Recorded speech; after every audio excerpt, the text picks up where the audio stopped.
하신 만물을 처음부터 영원토록 다스리시고 통치하시는 분이십니다. 눈에 보이는 자연 만물과 물질 세계뿐만이 아니라 역사와 문화와 학문 등등 해서 이 세상에 존재하는 모든 것들이 질서 있게 유지되도록 잘 보존되며 조화롭게 움직여 가도록 보존해 가시는 분이 바로 하나님이십니다. 그리고 이 모든 것은 결국 하나님께로 돌아가게 될 것입니다.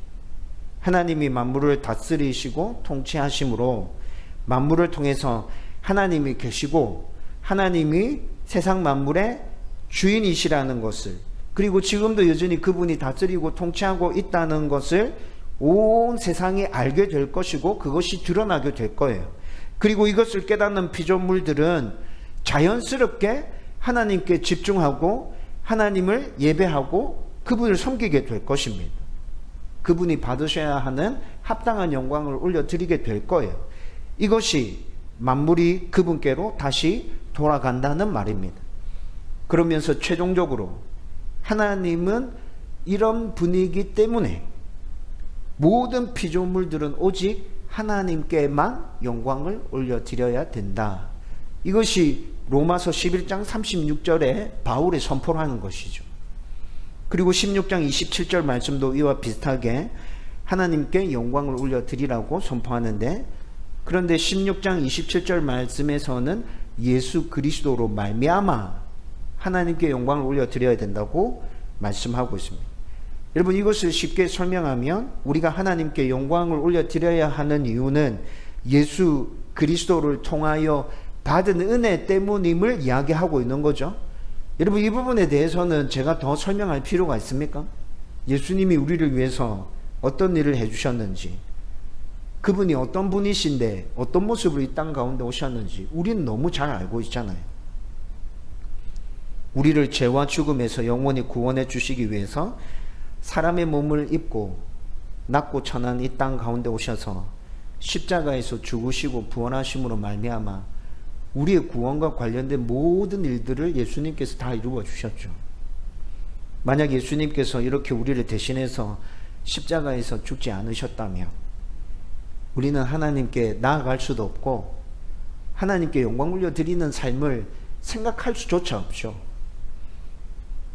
따라서 우리를 구원해 주시기 위해서 이 땅에 오신 예수님은 이 세상의 모든 사람에게 생명이시며 길이시며 진리이신 분이 틀림없습니다. 로마서 16장 27절의 선포는 복음을 논리적으로 자세하게 다 설명하고 난 이후에, 그리고 이 복음을 받아들인 사람이 어떠한 삶을 살아야 하는지에 대해서 다 선포한 이후에 최종적으로 예수님을 통해서 이런 은혜를 너희들이 받았기 때문에 하나님께 합당하게 영광을 올려드려야 돼 라고 선포하고 있다는 것이죠. 이렇게 모든 만물이 그에게서 나오고 그로 말미암고 그에게로 돌아가고 우리가 그분의 사랑과 은혜를 받아서 구원받고 복을 누리고 있다면 하나님께 영광을 올려드리는 것은 너무나도 당연한 일 아닙니까? 이렇게 은혜를 받았음에도 불구하고 하나님께 영광을 올려드리지 않는다면 그 사람의 삶이 이상한 거잖아요. 저 사람 왜 저렇게 살지? 여러분, 우리에게 이렇게 받아들여야 정상적인 것이라는 거죠. 그래서 고린도전서 10장 11절 말씀에 뭐라 얘기합니까? 먹든지 마시든지 무엇을 하든지 다 하나님의 영광을 위해서 하라 라고 말씀합니다. 저와 여러분들이 진정으로 하나님을 아버지로 고백하고 있다면, 예수님을 구주로 인정하고 있다면, 성령님을 내 안에 내주하시면서 나를 붙들고 계신 분이라고 믿고 있다면 우리는 삼위 하나님께 영광을 올려드리기 위해서 날마다 몸부림치며 노력해야 됩니다. 뭔가 특별한 결과물이 나타나지 않는다 하더라도 저는 확신합니다. 이런 몸부림 자체가 하나님께 영광이 될 것입니다. 이를 보시는 하나님이 우리에게 더 놀라운 은혜와 복을 부어 주실 것입니다. 이런 몸부림과 은혜가 우리 삶 가운데 넘쳐나기를 주님의 이름으로 축원드립니다. 그런데 방금 언급한 대로 무엇을 하든지 하나님께 영광을 돌려드리는 삶을 살기 위해서는 몇 가지 꼭 기억해야 될 것이 있습니다. 먼저 우선적으로 하나님께 영광 올려드리는 것이 우리 삶의 근본적인 목적임을 인식해야 합니다. 고린도전서 10장 11절 말씀 방금 읽어드렸잖아요. 먹든지 마시든지 무엇을 하든지 라는 말 안에 이 의미가 다 포함되어 있죠. 여러분, 성도라면 살았던 시대가 다르고 인종과 언어와 문화와 성별과 나이와 자란 환경과 생활 방식이 달라도 하나님 앞에 영광 올려드리기 위해서 최선을 다하면서 살아가야 합니다. 어디에서 무엇을 하며 누구를 만난다 하더라도 성도라면 이 생각이 절대 변하면 안 됩니다. 설사 지금의 가정이, 교회가, 직장이, 대인 관계가 힘들고 어렵다고 해도 어떻게 하면 하나님께서 나의 삶을 기뻐하실까? 내가 어떻게 하면 다른 사람들이 나의 모습을 보면서 하나님 살아계신 것과 그분이 나의 주인이심을 드러낼 수 있을까? 이것을 늘 생각해 보면 우리 삶 가운데 어떻게 말하고 행동해야 하는지 답은 금방 나오게 될 겁니다. 그리고 이런 생각은 우리가 성도로 살아가는 동안 계속되면서 성장하고 확장되어져 가야 합니다. 그래서 성경은 온전한 성도가 되기 위해서 말씀과 기도를 붙들고 날마다 자라가라고 말씀하고 있죠. 자라가라라는 말이 모든 삶을 통해서 점점 하나님의 영광을 더 분명하게 드러내라라는 말과 똑같은 의미로 해석해도 틀리지 않다는 겁니다.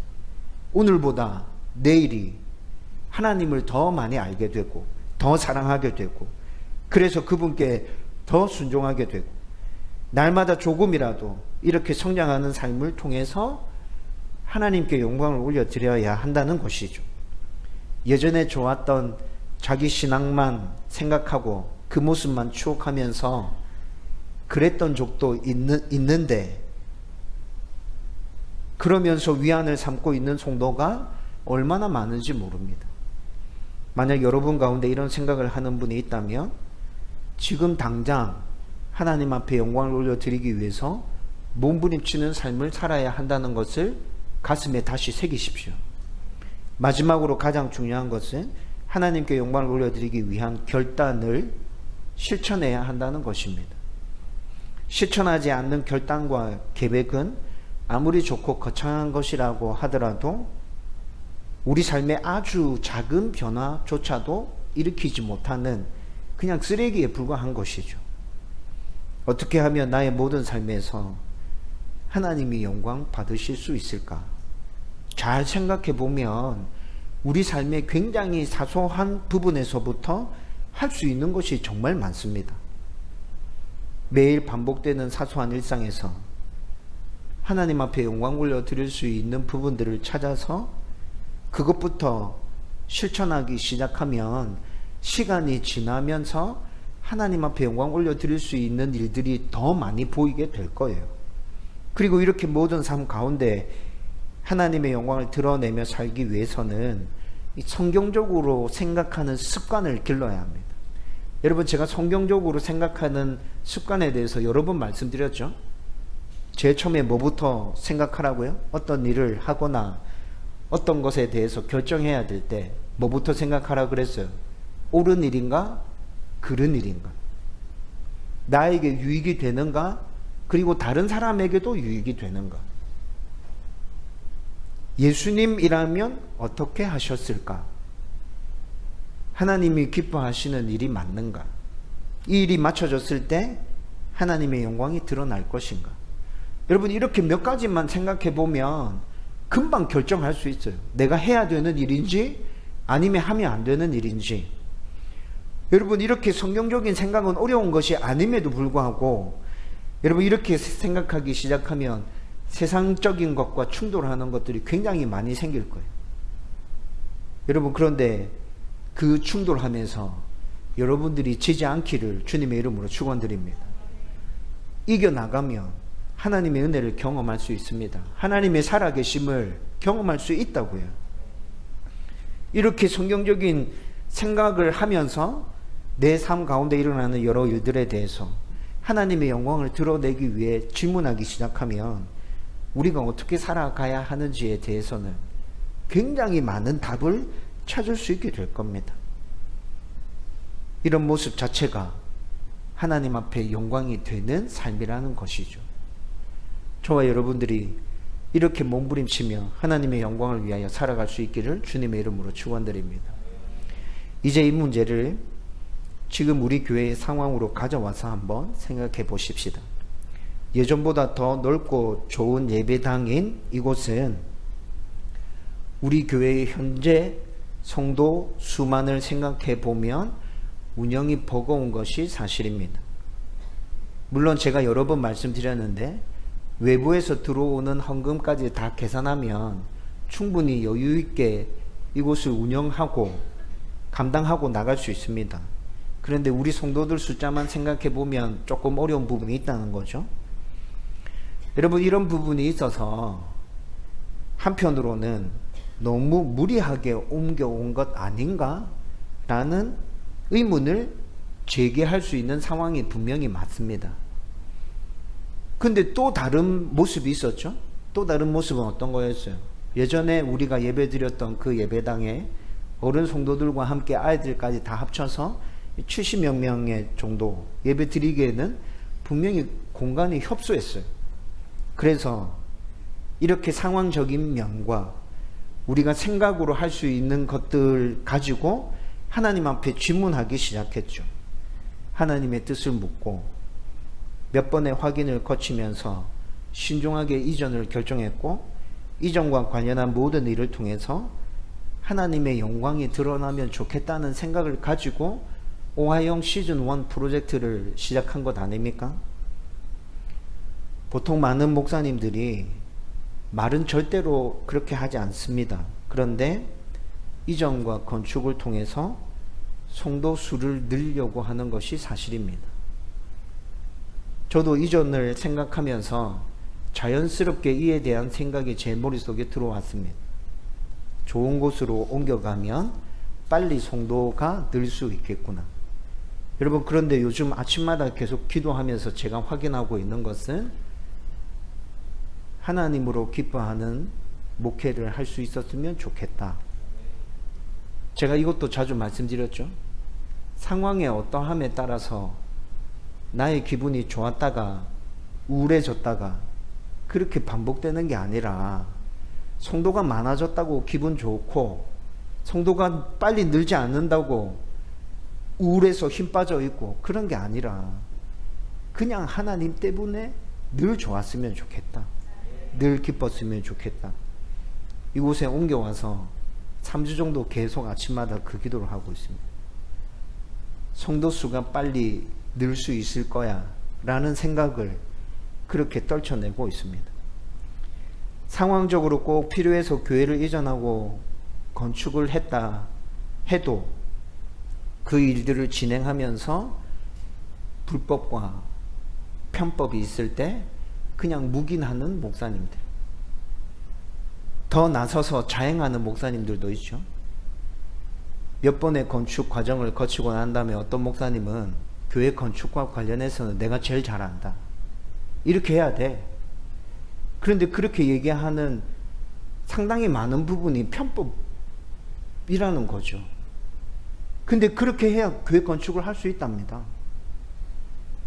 헌금을 강요하고 목사와 성도들의 욕심을 채우기 위해서 불필요한 곳에 돈을 쏟아붓고, 교회 이전이 끝나고 난 다음에 건축이 끝나고 난 후에도 빈자리를 채우기 위해서 이벤트성 행사를 하고, 예수님을 자랑하는 것이 아니라 목사를 자랑하고 교회를 자랑하고. 여러분, 이런 모습들 너무 많이 봐온 모습들 아닙니까? 저는 현실적으로 필요해서 하나님의 뜻대로 교회 이전이 진행되었다고 해도, 하나님의 뜻대로 건축이 되었다 해도, 이런 모든 과정들 가운데 하나님께서 영광 받으셨는가 질문하고 싶다는 것이죠. 하나님의 영광을 드러내는 것이 교회의 존재 목적 아닙니까? 계속 그 목적을 추구하면서 작은 부분이라도 몸부림치면서 나아가는 게 교회의 존재 이유 아닙니까? 저와 여러분들이 이 땅에서 살아가고 있는 이유가 뭡니까? 구원받았음에도 불구하고 왜 이렇게 힘든 삶을 계속 이어서 살아가야 되죠? 그렇게 살라고 하나님께서 우리에게 이 땅의 삶을 계속 허락하고 계신 것 아닌가요? 우리의 모든 삶을 통하여 하나님의 영광을 드러내라고, 하나님의 자녀임을 세상 가운데 나가서 당당하게 선포하라고 하나님이 우리 가운데 이 땅에서의 삶을 계속 살라고 말씀하고 있는 것이잖아요. 그래서 2022년에도 이전과 관련해서 진행해 왔던 오하영 시즌 1은 계속됩니다. 교회 이전이 잘 마무리되어졌지만 이곳에서 완전히 뿌리 내리고 교회가 정착하기 위해서 이벤트성 행사를 진행하고 무리하게 교회 사역을 펼쳐나가고 있는 것은 아닌지, 여러분, 우리가 함께 설교를 시작하면서 살펴봤던 그 6가지 질문들 가운데 이 질문이 하나가 포함되어 있었습니다. 우리는 2022년에 계속 각자에게 이 질문을 던져야 합니다. 우리 교회에 이 질문을 던져야 합니다. 하나님께서 영광 받으시는 사역이 맞는가? 하나님이 드러나는 사역이 맞는가? 우리 교회의 주인이심이 이 세상 가운데 선포되어지고 있는가? 그리고 이것뿐만이 아니라 2022년은 교회를 개척하고 난 다음에 6년 차에 접어드는 해입니다. 교회법으로 봤을 때 기준에 합당한 성도가 있다면 직분자를 세울 수 있는 모든 조건이 다 갖추어졌습니다. 이뿐만이 아니라 올해 9월 달에 한 주간 기도원에 가서 기도할 때 향후 5년 동안 우리 교회가 하나님 주인이신 교회로 건강하게 세워져 가기 위해서 하나님께서 해야 될 일들에 대해서 계속 말씀해 주셨다. 칼럼에 적었었죠. 그런데 그렇게 해야 될 일 중에 직분자를 세우는 일이 포함되어 있었습니다. 분명히 하나님께서 저에게 말씀해 주신 것입니다. 여러분, 제가 하나님이 말씀해 주셨다고 하는 것은 뭐 이상한 환상이나 음성을 듣고 제가 여러분들에게 말씀드리는 게 아닙니다. 집중해서 기도하고 성경을 읽고 매일 아침마다 늘 해왔던 그 큐티를 해가던 중에 하나님께서 읽고 있는 성경 말씀을 통해서 매일 묵상하는 그 말씀을 통해서 확실하게 저에게 주신 말씀을 하나님께서 저에게 말씀해 주셨다고 지금 표현하고 있는 것입니다. 여러분, 그 하나님의 말씀 중에 직분자를 세우는 부분이 분명히 있었습니다. 따라서 우리 교회는 2022년에 직분자를 세우는 일을 진행해 갈 것입니다. 그런데 이 일 또한 잘못 진행되면 교회에 많은 문제를 일으키는 폭탄과 같은 일이라는 걸 우리는 모두 다 잘 알고 있잖아요. 그래서 직분자를 세우는 일도 온 교회가 기도하면서 하나님께 영광이 되도록 영적인 순리에 맞게끔 일을 진행해 갈 것입니다. 그리고 그렇게 일을 진행했을 때 결과가 어떻게 나오는지 우리 함께 경험해 보자고요. 교회가 하나님 주인이신 교회로 정말 건강하게 서는지, 그렇게 직분자를 뽑는 일을 진행했을 때 진짜 하나님 영광 받으시는지, 직분자로 세워진 분과 그분을 직분자로 세운 교회 모두 하나님의 평안이 넘쳐나는지, 직분자의 모습을 보면서 성도들이 나도 저분처럼 교회를 위해서 저렇게 충성하고 헌신해야겠구나 라는 도전이 계속 일어나고 있는지, 그분들의 섬김과 희생을 통해서 이 교회가 더욱더 건강한 하나님의 교회로 서가는지 함께 경험해 보자고요. 여러분, 제가 지금 하고 있는 얘기가 굉장히 이상적인 얘기죠. 근데 저는 하나님께 기도하고 하나님의 영광을 위해서 몸부림치면서 한 걸음씩 나아가면 이상적으로 들리는 이 얘기가 지금의 현실 교회 안에서 실천될 수 있다 생각합니다. 확신합니다. 그 일을 저와 여러분들이 함께 마음을 맞춰서 해보자는 것입니다. 여러분, 이렇게 해서 오하영 시즌 1과 오하영 시즌 2는 2022년에도 계속 진행됩니다. 이제 말씀을 결론 맺으려고 합니다. 오하영 시즌 2를 진행하면서 우리가 계속해야 될 질문들도 있습니다. 시즌 1이랑 비슷합니다. 여러분, 그 질문들 먼저 살펴보면, 첫 번째, 모든 성도가 말씀과 기도를 붙들고 하나님의 뜻에 민감하게 반응하며 순종하고 있는가? 두 번째, 모든 성도가 성경에서 말씀하는 장로, 권사, 집사의 직분을 제대로 잘 이해하고 일이 진행되고 있는가? 여러분, 직분에 대해서 어떤 생각을 가지고 계십니까? 성경에서 말씀하는 직분은 뭐죠? 여러분, 그 성경에서 말하고 있는 직분에 대한 온전한 이해가 있다면, 여러분, 혹시 안 됐다 하더라도 좀 속상할 수 있겠죠. 그런데 그 속상함을 표현하면서 교회의 문제를 일으킬 그런 상황으로 치달을 수 있을까요? 장로의 직분이, 권사의 직분이, 집사의 직분이 어떤 것인지 제대로 이해하고 있다면 그렇게 되지 않을 거예요. 이 직분을 제대로 이해하고 있다면 깜이 안 됨에도 불구하고 되려고 막 애써서 노력하는 그런 모습들 생겨날까요? 절대로 그렇지 않을 거예요. 세 번째 질문, 직분자를 뽑기 위한 모든 절차가 성경적이며 하나님이 기뻐하시는가? 여러분, 이 부분에 있어서는 목사의 잘못이 정말 크다 생각합니다. 목사가 자기 마음에 편한 사람, 일 부리기 편한 사람 뽑기 위해서 교회법에 맞지 않는 편법을 동원해서 직분자를 세우죠. 저는 그렇게 하고 싶지 않습니다. 저분이 되면 힘들어질 거예요 라고 말하는 분이 있다 해도 하나님의 뜻이라면 저는 그분과 함께 교회 세워가는 게 맞다 생각합니다. 그냥 순리에 맞게끔, 교회법에 맞게끔 모든 일들을 그렇게 진행해 갈 것입니다. 네 번째, 이 일이 진행되는 동안 모든 성도 가운데 하나님의 기쁨과 평안이 넘치는가? 하나님의 평안이 어떤 건지 여러분 아시지 않습니까? 여러분, 직분자를 세우는 일에 있어서 교회 안에 이 평안이 넘쳐나고 있다면 그 모든 과정이 아무런 문제가 없는 것이죠. 다섯 번째, 이 일을 통해 오직 하나님만이 영광 받으셨고 우리 교회의 주인이 하나님이심이 드러났는가? 이 질문들을 다 기억할 수 없다면 오하영 시즌 1과 오하영 시즌 2 1번과 5번 질문은 똑같은 질문입니다.